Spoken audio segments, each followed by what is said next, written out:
is that why your nickname was General Butt Naked? Yes, because I was naked, because I fought naked. A lot of people would drink or do drugs before fighting? Yeah, most of our boys, Yeah. then we drain the blood from the innocent child and drink it before going to battle. So you kill the child? Yes. And then you drink the blood? Yeah. I left it up on the chopper. I'm gonna eat it. Lieutenant General Hunt. That's how you eat it. Yeah. So what kind of war is this? World War III. It's World War III.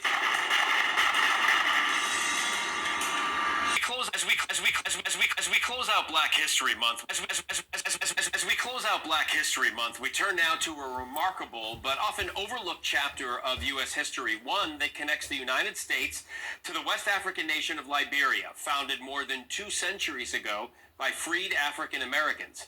ABC's Inez de la Cuetara takes us on a journey through history to see how their legacy and their search for freedom continues to shape a country known as the Land of Liberty. You'd be forgiven for thinking this is somewhere in America. From the street signs to the yellow school buses and monuments like this Masonic temple, even a flag that looks very familiar. But we're a long way from the U.S.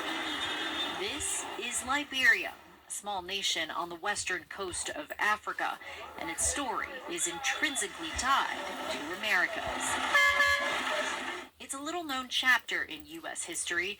In the 1800s, a group of white Americans created what was known as the American Colonization Society. Its aim was to repatriate formerly enslaved Americans to Africa, even though many had been in the U.S. for generations. Liberian historian Dr. C. Patrick Burroughs.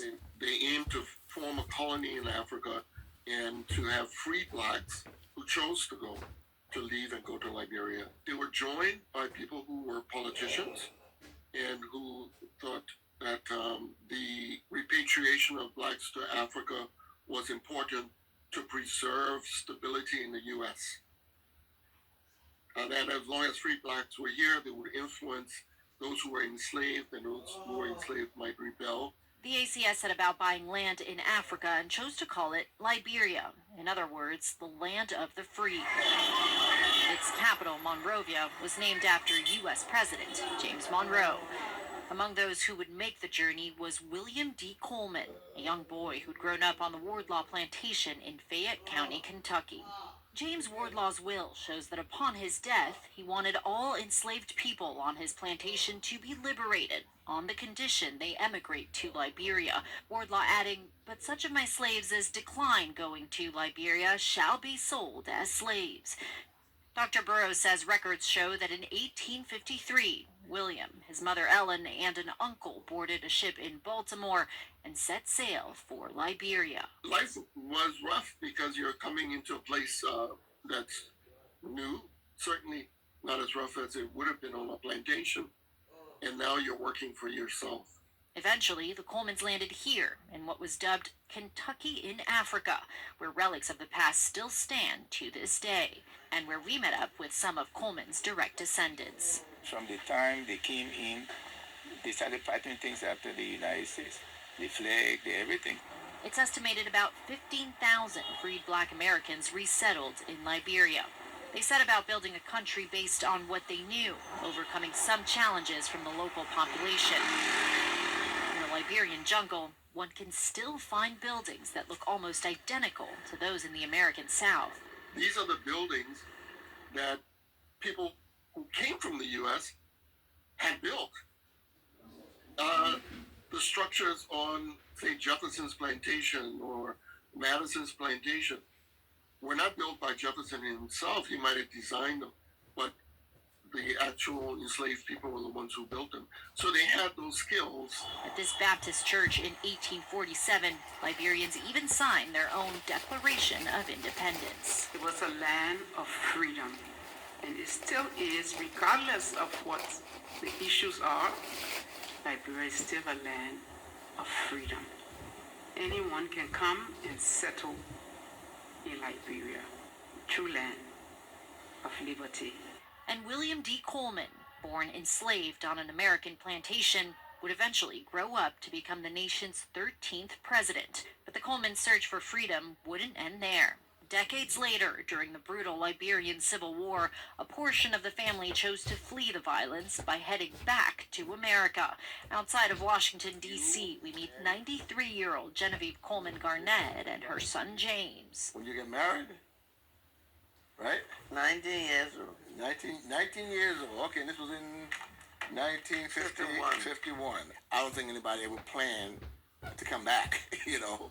But when the coup took place, you know, thank God we had a place of refuge that we could come back to, you know, and settle again and try to start all over, you know. But, yeah, I mean, America and Liberia have always had a very close relationship. It's a full cycle, right? Every year now, the Colemans hold a big family reunion.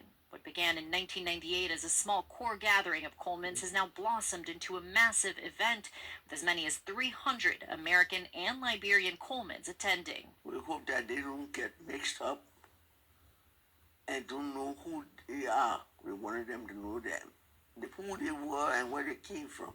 A chance to reflect on their shared legacy and give back. The descendants of William D. Coleman also created a foundation aimed at rebuilding the nation that gave them liberty. You know, life is better here, you know, than it is over there. We got to continue to work though, and remember, you know, who we are, why we came, where we came from, and do what we can to help the situation over there.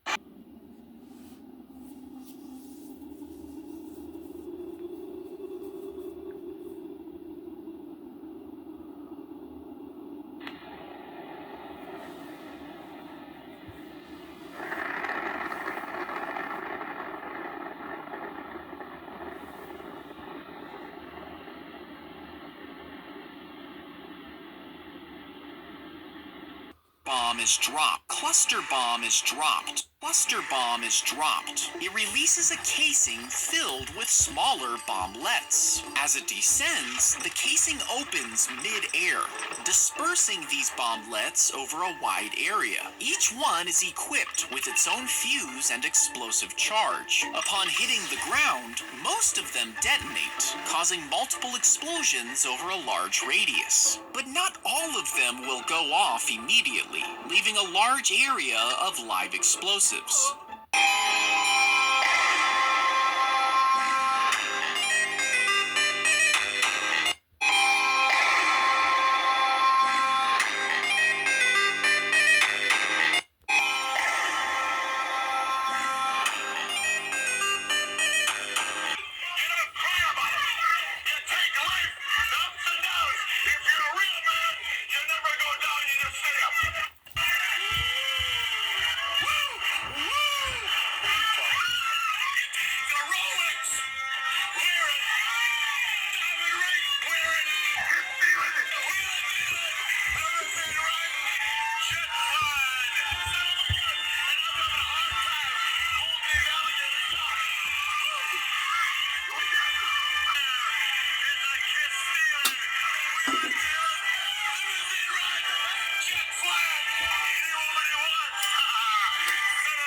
Officially, the Republic of Liberia is a country on the West African coast, bordered by Sierra Leone, Guinea, and Côte d'Ivoire. Its capital and largest city is Monrovia. Key facts. Establishment. Liberia was founded in the early 19th century by the American Colonization Society, ACS, as a place to resettle free African Americans. The first settlers arrived in 1821 on Providence Island. Between 1822 and the American Civil War, over 15,000 African Americans and 3,198 Afro-Caribbeans immigrated to Liberia. Independence. Liberia declared itself an independent nation on July 26, 1847, making it Africa's first independent republic and the continent's oldest modern republic. The United States did not recognize Liberia's sovereignty until 1862. The country's constitution was modeled after that of the U.S. Land of the Free. The name, Liberia, means Land of the Free, reflecting its origin.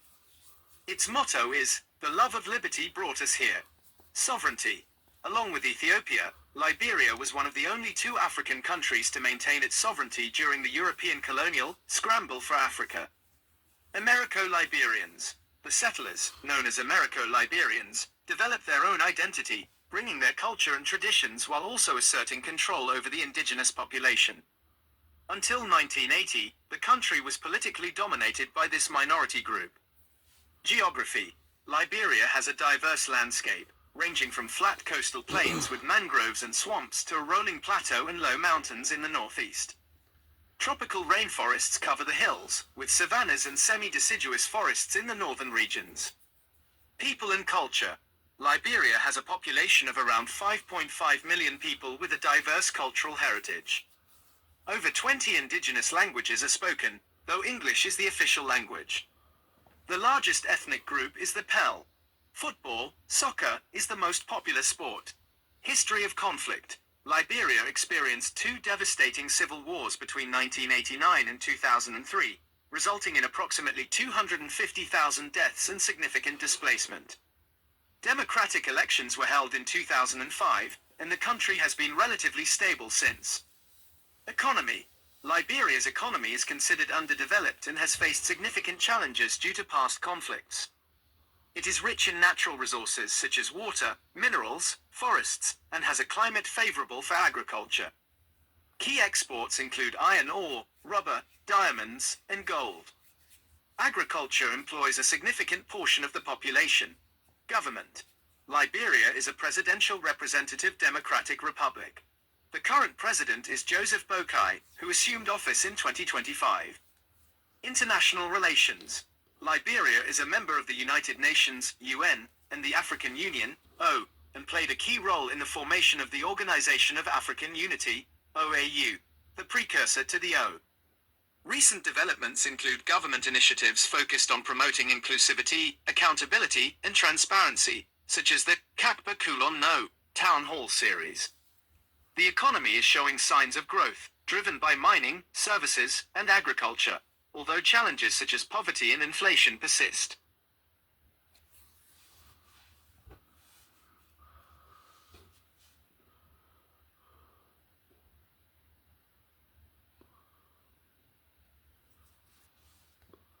Is a significant and controversial figure in Liberian and West African history. Here's a summary of key information about him. Background. Charles MacArthur Gankay Taylor was born on January 28, 1948, in Liberia. He received education in the United States, earning an economics degree from Bentley College. He later became involved in Liberian politics. Role in Liberian civil wars. Taylor played a central role in the First Liberian Civil War, 1989 to 1996, and the Second Liberian Civil War, 1999 to 2003. He led the National Patriotic Front of Liberia, NPFL, a rebel group. These wars were marked by extreme violence and human rights abuses. Presidency. Taylor served as the 22nd President of Liberia from 1997 to 2003. His presidency was characterized by continued conflict and accusations of regional destabilization. War crimes conviction. He was indicted by the Special Court for Sierra Leone for his role in the Sierra Leone Civil War. In 2012, he was convicted of war crimes and crimes against humanity, including aiding and abetting murder, rape, and the use of child soldiers. He is serving a 50-year prison sentence. Key points. Taylor's involvement in the region's conflicts had devastating consequences, causing immense suffering. His trial and conviction were significant in international efforts to hold leaders accountable for war crimes. His actions involved the use of blood diamonds, which were used to fund weapons purchases. His actions were very well documented, and his trial included many witness testimonies that described horrific acts of violence. Charles Taylor is one of violence, conflict, and international legal action.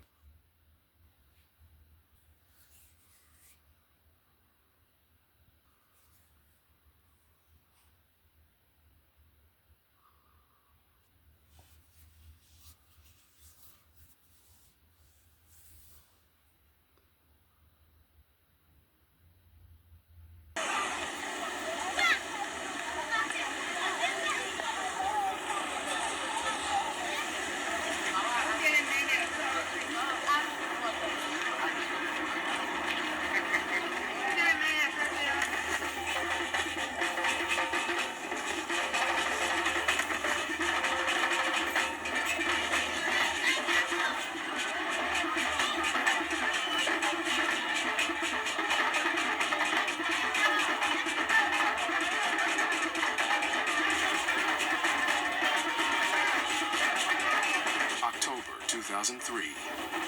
An unfamiliar spirit fills the air in Liberia today. It is a spirit long forgotten in this war-torn country. Hope.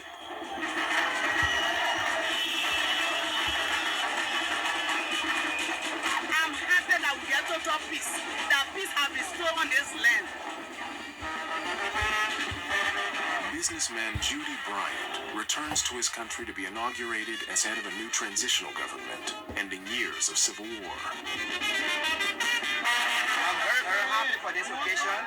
For long we have been suffering, and today we have a new chairman that will steer the affairs of the state.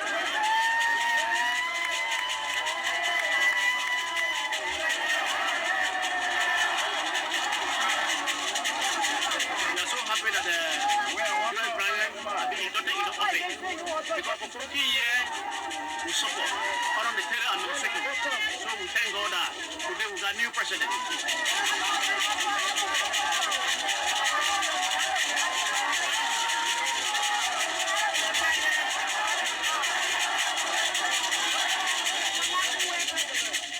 We gather here today to celebrate the beginning of the end of civil conflict in our country. My people, the war is over. Never again.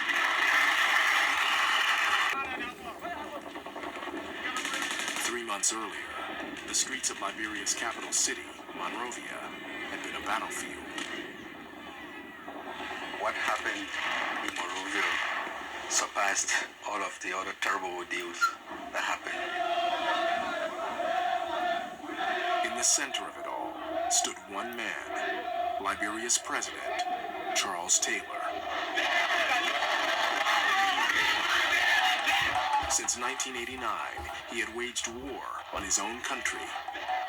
Libyan-trained and American-educated, he had emerged declaring he would liberate his nation from a decade of dictatorship. This time, we seek to get our real independence. In his angry speeches, it was often hard to tell promise from threat. You Liberian people, I'm telling you today, those at home and abroad, Charles Taylor is only the mechanism for what you want. What they got was a brutal warlord whose army acted more like thugs than soldiers.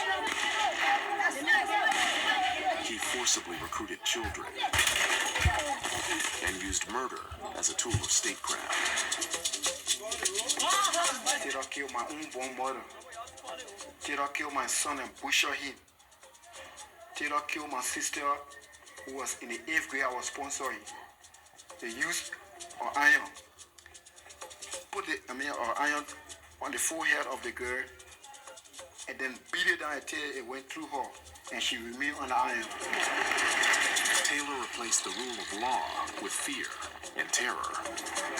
He plundered the country's natural resources, amassing a fortune said to be in the billions. The people of Liberia plummeted into abject poverty.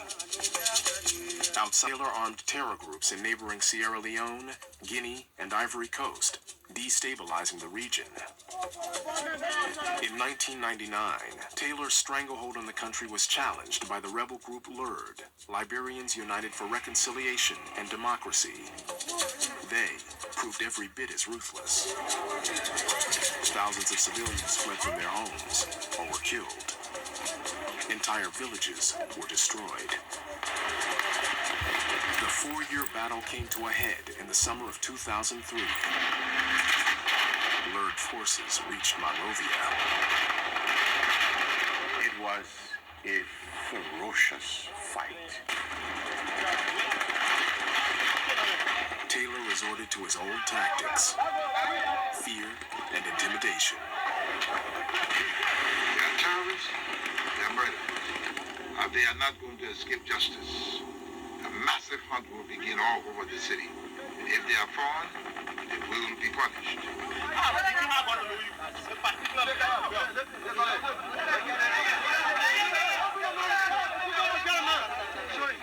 unspeakable atrocities were unleashed on the city's population.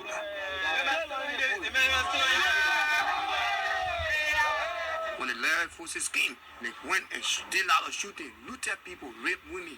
But then the Taylor forces came at last. When they got there, they too make it worse. They went in the houses of the people, break into our homes, shoot people, kill innocent people, do all our things.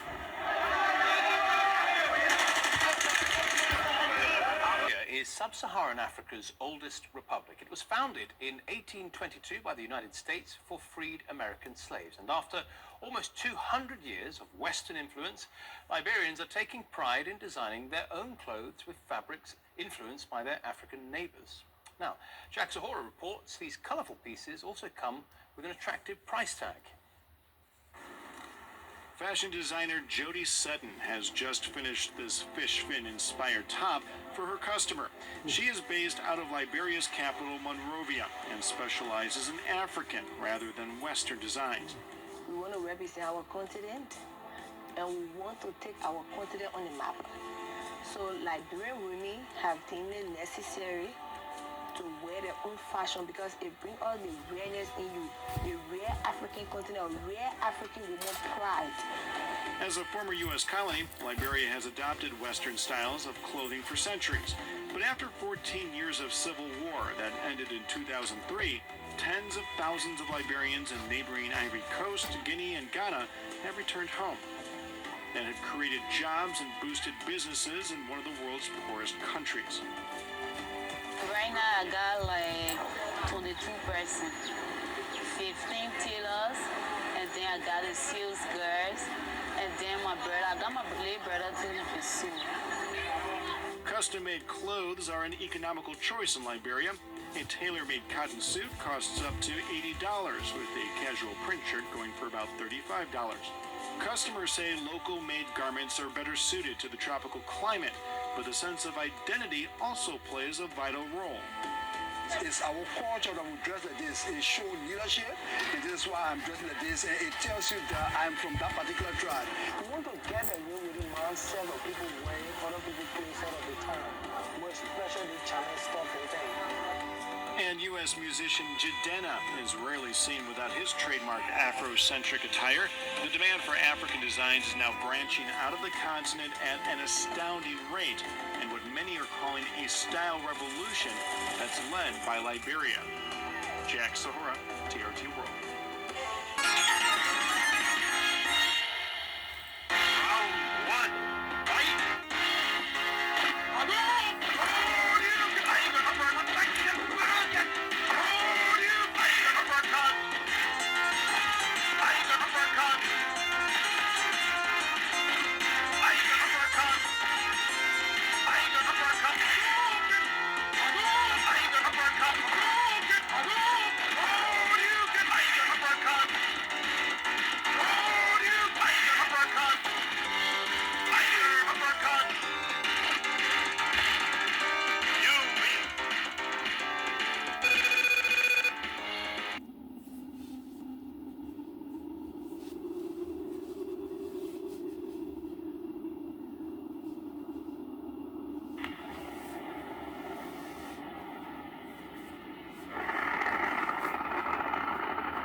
Bomb is dropped, it releases a casing filled with smaller bomblets. As it descends, the casing opens mid-air, dispersing these bomblets over a wide area. Each one is equipped with its own fuse and explosive charge. Upon hitting the ground, most of them detonate, causing multiple explosions over a large radius. But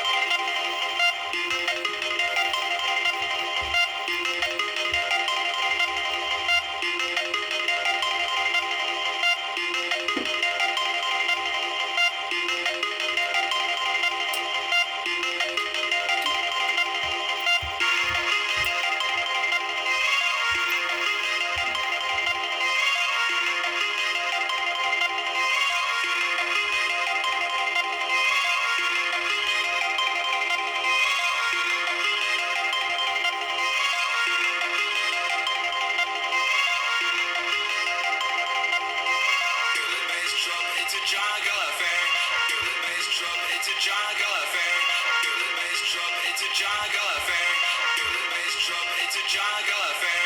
Feel the bass drum, it's a jungle affair. Feel the bass drum, it's a jungle affair. Feel the bass drum, it's a jungle affair. Feel the bass drum, it's a jungle affair. Feel the bass drum, it's a jungle affair. Feel the bass drum, it's a jungle affair. Feel the bass drum, it's a jungle affair. Feel the bass drum, it's a jungle affair.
Liberian culture is rich and diverse, reflecting the history of the country and the traditions of its numerous ethnic groups.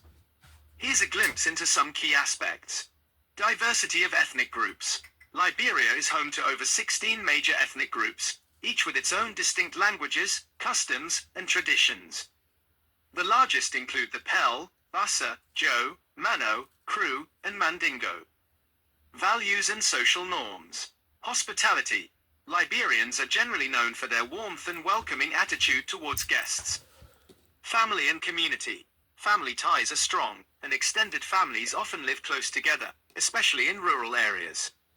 In the absence of parents, aunts and uncles traditionally take on parental roles, and cousins are often considered like siblings. Respect for elders. Elders are highly respected for their wisdom and experience. Indirect communication. Liberians often favor a more indirect style of communication, sometimes speaking in a roundabout way before getting to the main point. Building relationships. Personal connections and relationships are highly valued and often considered important for success. Schedules may be seen as less important than fostering these relationships. Traditions and customs. Oral traditions, storytelling, legends, and proverbs play a vital role in preserving and passing down cultural knowledge, history, and values. Secret societies. The Poro, for men, and Sande, for women, societies are traditional religious and educational institutions found in various ethnic groups. They play a significant role in social and political life, with initiation rites and teachings that impart cultural values and traditions. Traditional leadership. Traditional leaders, such as paramount chiefs, hold significant influence at the local level and are often highly respected within their communities. Death and burial. Death and burial customs are often ritualistic, reflecting a belief in the afterlife and the importance of honoring ancestors. Arts and crafts. Wood carving. Liberia is renowned for its detailed and ornate wood carvings, including masks, human figures, and everyday objects like combs and spoons, often reflecting folklore, proverbs, and spirituality. Mask making. Masks hold significant cultural and spiritual meaning and are used in various ceremonies and performances. Basket weaving and pottery. These are also traditional artistic expressions. Textiles. Fabric dyeing and the creation of quilts are part of Liberia's artistic traditions. Music and dance. Music. Music is integral to Liberian culture, used for entertainment, education, and communication. Traditional music varies across ethnic groups and often involves drumming and indigenous instruments like the yomogo, similar to a xylophone. Popular genres also include rap, hipco, Liberian hip-hop, and highlife. Dance. Dance is a cherished heritage, with various traditional dances performed at ceremonies, celebrations, and even for conveying important messages. Talented dancers often become soloists in performances. Cuisine. Staple foods. Rice is the most popular staple, along with cassava, plantains, yams, and eddas. Popular dishes. Common dishes include stews and soups often spiced with hot peppers, such as palm butter soup, cassava leaf soup, and pepper soup, typically eaten with fufu, pounded cassava, or rice. Jollof rice is also a widely enjoyed dish. Ingredients. Key ingredients include cassava, bananas, plantains, okra, sweet potatoes, and various vegetables. Fish and bushmeat are common sources of protein. Beverages. While standard beers and liquors are consumed, traditional palm wine, made from fermented palm tree sap, is a popular local beverage. Festivals and celebrations. Independence Day, July 26th, celebrated with parades, cultural performances, and patriotic speeches. Poro and Sande society ceremonies. Initiation rites marked by traditional dances and rituals. Mask festivals, showcasing traditional masks and dances. Other holidays. Liberia also observes Christian and Islamic holidays. Liberian culture is a vibrant blend of indigenous traditions, influences from the Americo-Liberian settlers, and contemporary expressions. Despite the challenges the country has faced, its cultural heritage remains a source of pride and resilience for its people.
Liberia has produced many notable individuals in various fields. Here are some famous Liberians. Politics and activism. Joseph Nyama Boakai, the current president of Liberia, as of May 2025. He previously served as the 30th vice president. Ellen Johnson Sirleaf, Africa's first elected female head of state, she served as the 24th president of Liberia, 2006 to 2018, and was a co-recipient of the 2011 Nobel Peace Prize. George Weah, a former professional football star who became the 25th president of Liberia, 2018 to 2024. He is the only African to have won the Ballon d'Or.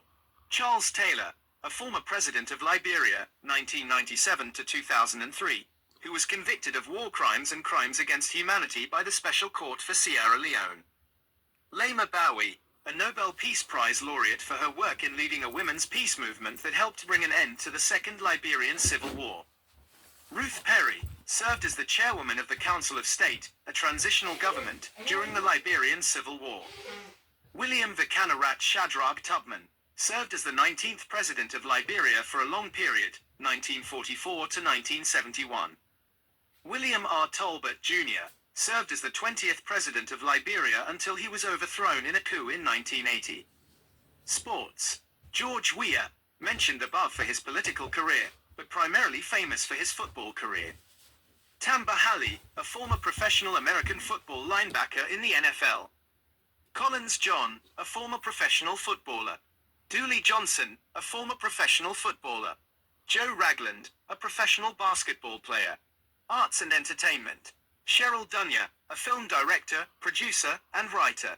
Taylor Selle, an actor. Jimmy Brooks, an actor. Gerhard Hoberstorfer, an actor. Afifi Alaoui, an actress. Other fields. Francis Carter, a prominent doctor and chief medical officer of Liberia, known for his work during the Ebola crisis. Joseph Rudolph Grimes, a lawyer and statesman who served as Secretary of State. This is not an exhaustive list, but it highlights some of the most well-known Liberians across various sectors.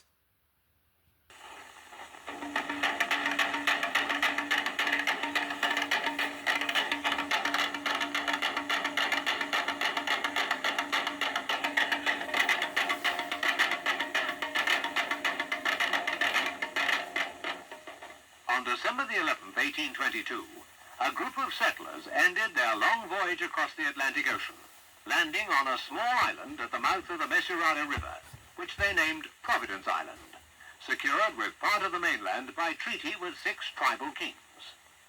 Crossing to the mainland, the settlers thrived and created a settlement that would become the city of Monrovia. Many such communities grew up, and the territory expanded until 25 years later, representatives from each of these communities came together at a constitutional convention, and on July the 26th, 1847, signed a Declaration of Independence, creating the free, sovereign, and independent nation of Liberia. That was 127 years ago.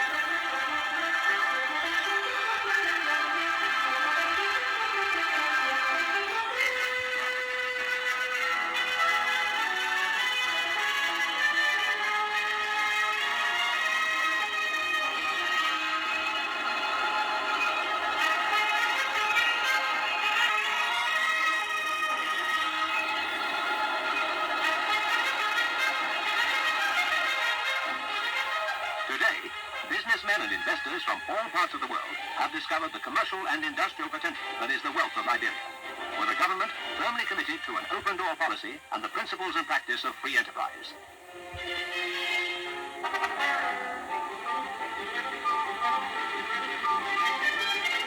Monrovia, capital city of Liberia. Its 150-year history reflected in a graceful cultural heritage, but a city as modern as today, the country having developed a fine balance between traditional African values and the modern way of life.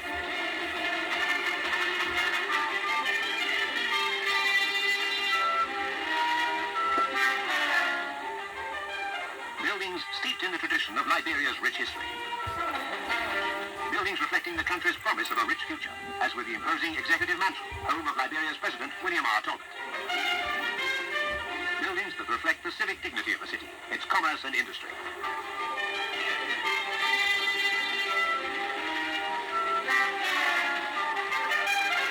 For the well-being of its people, the J.F. Kennedy Memorial Hospital, one of the finest in West Africa. Overlooking the city is the renowned Ducor Intercontinental Hotel, with a welcome for the visitor, one of the many fine hotels in Monrovia. Looking out across the Atlantic Ocean, the Ducor Intercontinental also looks out to one of the islands first sighted by those early settlers 150 years ago, Bushrod Island. Today, Bushrod Island contains one of Liberia's many industrial estates with a diversity of industry catering for much of the country's needs and providing exports, adding to Liberia's healthy balance, as with this soap factory. With an ever-expanding building and construction program, cement is essential, and this large cement works is situated conveniently close to Monrovia City. Serving the building industry too is a window and sun louver factory established by the Mesurado group of companies, an entirely Liberian-owned enterprise providing employment for many hundreds of Liberians. Another Liberian enterprise is a paint factory, effecting even further savings in foreign exchange by having its own can manufacturing plant. Supplying all types of animal and chicken feed, the Liberian Feed Mill Company also advised farmers on the most suitable methods of animal feeding. And a grain and wheat milling plant near Buchanan supplies a domestic demand. The Liberian Development Corporation stimulates industrial investment and the development of existing enterprises, assisting investors to identify investment opportunities, taking advantage of the country's resources and market requirements. Tobacco is one of Liberia's developing industries, and utilizing the country's own tobacco crop, a cigarette factory produces brands blended to local tastes.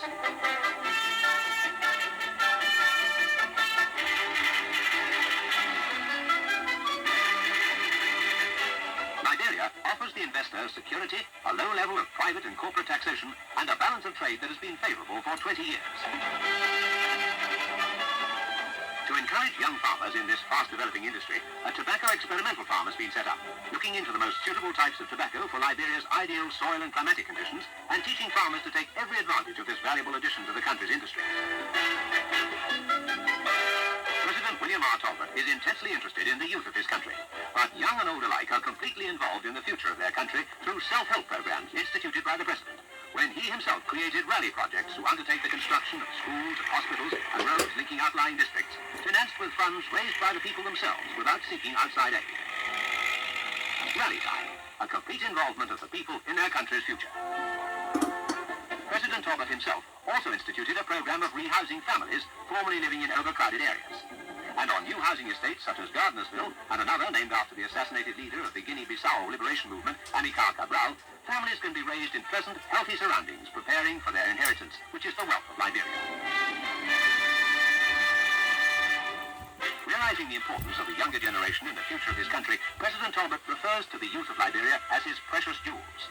And here at the University of Liberia, these young people are able to acquire the higher learning required of them if they are to take the fullest advantage of the foundations laid down for them by today's leaders. With the importance of agriculture, the University of Liberia has established a College of Agriculture and Forestry, which, in addition to its academic importance, also serves as a major agricultural research center. The Forest Products Research Laboratory has a well-established nursery growing more than 20 different tree species to determine their suitability for large-scale commercial production.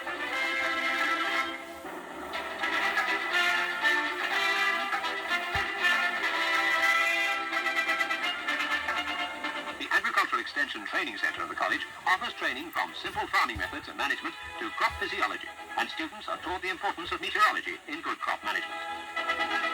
Animal husbandry is also of major importance, many of the country's cattle being supplied to a large meat packing plant to meet the increasing demand for frozen meat products. Oil palms grow profusely in Liberia, providing a cash crop income for smallholders and cooperatives, and students receive the benefit of research into this valuable crop. Palm kernels are crushed at modern oil mills, like this operated by the Liberian Produce Marketing Corporation, located near the port of Monrovia, where processed oil is stored to facilitate easy on-board loading. The Liberian Produce Marketing Corporation, a joint venture of the Liberian government with the East Asiatic Company of Denmark, buys much of Liberia's palm oil, coffee, and cocoa, maintaining a huge storage complex within the free port of Monrovia for shipment to all parts of the world. And in addition to direct buying and overseas sales, has vast areas of its own under cultivation, supplied by the corporation's own nurseries. President Deferred and his administration, aware of the great economic potential of the country's agriculture, has classified agriculture as the #1 priority in the National Development Program, which is committed to making the country self-sufficient in rice, the staple food of the population. Under this program, and with the ideal climate of northern Liberia, thousands of acres have been put under cultivation, producing upland and swamp rice for sale to the domestic market.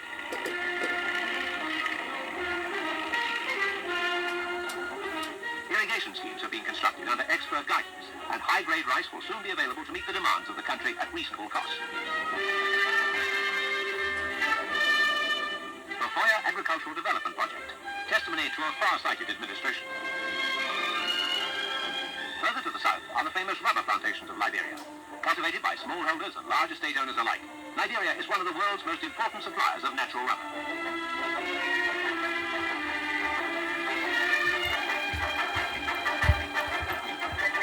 From the plantation, rubber is processed into either latex or crepe form and transported for shipment from the ports of Monrovia, Greenville or Harper. Rubber, the wealth of Liberia.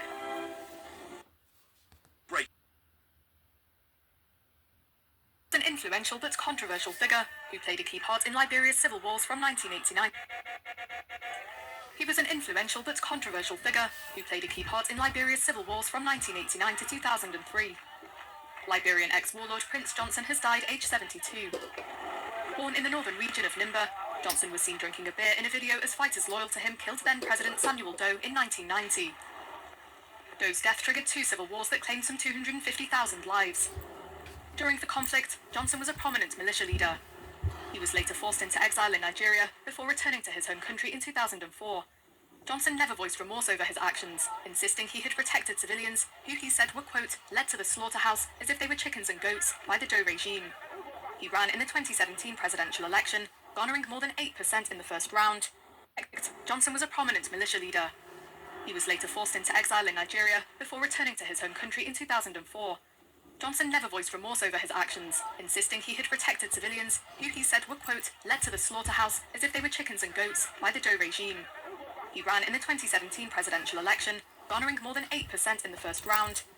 He also became a senator, a role he would occupy until his death.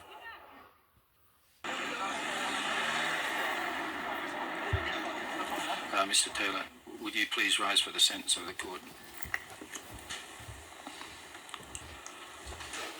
Mr. Taylor, for the foregoing reasons, the trial chamber unanimously sentences you to a single term of imprisonment of 50 years for all of the counts on which you've been found guilty.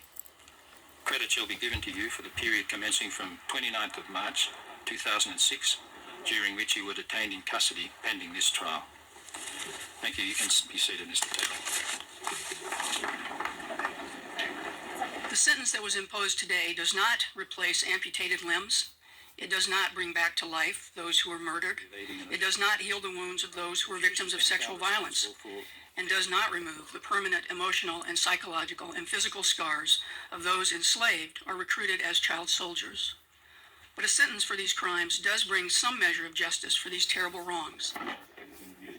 The international community have been satisfied, for effectively Charles Taylor will die in prison. Question. Heal the wounds of those who were victims of sexual violence, and does not remove the permanent emotional and psychological and physical scars of those enslaved or recruited as child soldiers. But a sentence for these crimes does bring some measure of justice for these terrible wrongs. The international community have been satisfied, for effectively Charles Taylor will die in prison. Question. How much more do they actually want? Or how much more do they need to appease this international thirst for blood. We follow the same procedure. I immediately knew I had to get this for my kids. And I guess you can just call me a big kid because I was just sitting here drawing and doodling with it for over an hour. This is going to be one of those gifts that can generally be used for any age group. If I was still working in the office, I without a doubt would be using this to be writing all my notes or to-do lists for the day. And someone actually commented on the last video I posted about this that you could actually use this at home and be writing your grocery list and stuff, which I thought was such a neat idea. You could even use it at home to be writing your kids' chore list or to do items around the house. But for me personally, my kids will be using this to practice their writing and be using it to practice math as well. And last but not least, this is on sale right now. Raging through the halls of power, firefighters attempt to save Liberia's Capitol building. They doused the joint chamber, where just days ago heated debates between the majority and the opposition consumed the room. A local TV reporter describes the scene. Folks, indeed, this is extremely scary. Our Capitol building is on fire, folks. The entire building has been gutted by fire. This is strange. This is strange for Liberia. Bewildered lawmakers unable to vote the country's budget watch powerless the flame destroy the nation's Congress. Some of Liberia's historic archives gone in a matter of seconds. Police investigators suspect an act of sabotage. Visiting the scene, the nation's president. He believes the fire is politically motivated to divide the country. We're not going to settle for this. This is not a place for hooligans. This is a place for responsible people who are here to serve the Liberian people. This country is poor, and I don't care what they do or build this country for the interest of each other.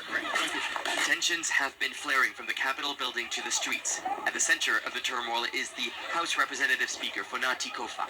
An opponent of the president, he's now facing allegations of corruption. The speaker's supporters are demonstrating, calling for the president to step down. Regardless of the crisis, no one should break down the building. This is government's property. Money used, to build this place. Now, to rebuild this place is going to cost a lot of money again. Liberian people money, going to be used here. And I think it's unfortunate. Several close aides to Speaker Kofa have been arrested. Meanwhile, the Congress is in a deadlock over the Speaker's potential removal.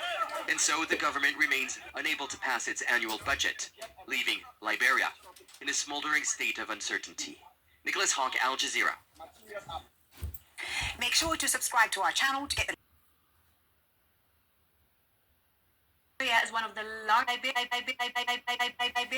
of the largest producers of iron ore in Africa. In fact, reportedly, in 2020, Liberia has made $322 million in iron ore by exporting their natural resource. But people are asking, where is the money going to? And how come the people of Liberia are not benefiting from their own natural resource? Well, let me show you this clip that just went viral for showing exactly how much iron ore is taken out of Liberia, even though the people are not seeing the money afterwards. Watch this clip. We'll come back and discuss. So this is around bidding camp number 3.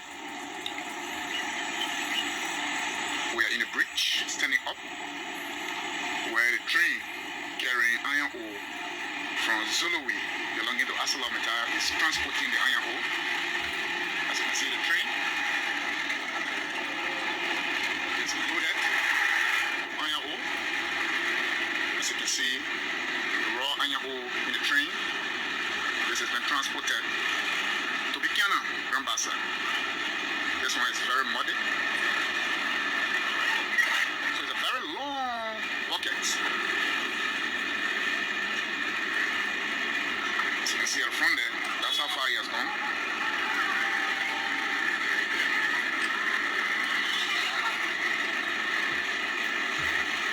This is the train belonging to ArcelorMittal, transporting raw iron ore to Bikiana. And as you may be aware, this company signed an agreement with the government of Liberia for a period of 25 years, and they've been asking for extension of the contract. My name is Rayleigh Gwambe from Force of Gompa, the Gompa Communications Network. And as you can see, far ahead of us there, that's how far, this is how long this train is.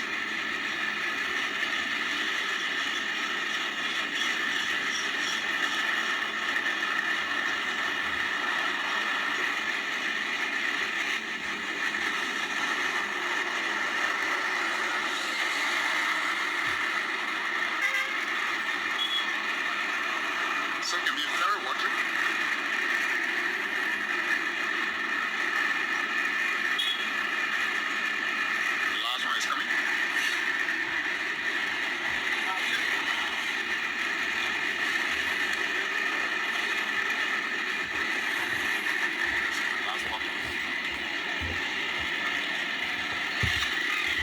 ArcelorMittal train.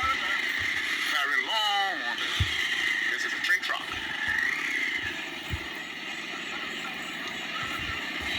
Thank you for watching. How crazy is that? It's endless, and that is one train. And as you heard, the man that is recording that posted this video saying that's not the first train within that day that is taking out the iron ore. This is one day we're talking about.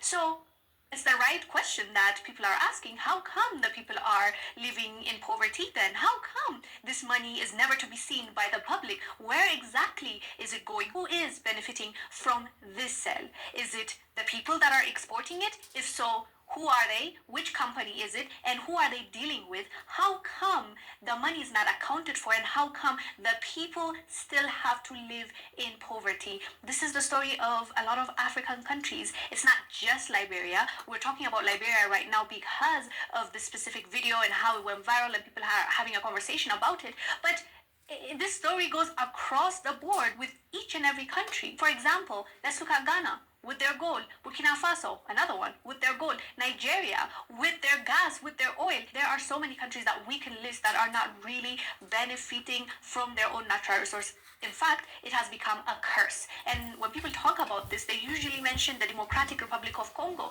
because of how wealthy they should have been and how much it has pulled them back from success because of their natural resource. There are a lot of people that are interested in their resources, but they don't care for the people. In fact, they would go above and beyond to do what they can to make sure that the people of DRC stay where they are and they don't develop so that they continue to exploit and exhaust their resources that God has given them for free. So fam, what are your thoughts on this? Where do you think the money from all this sale is going towards? I am Wangel Zalalam.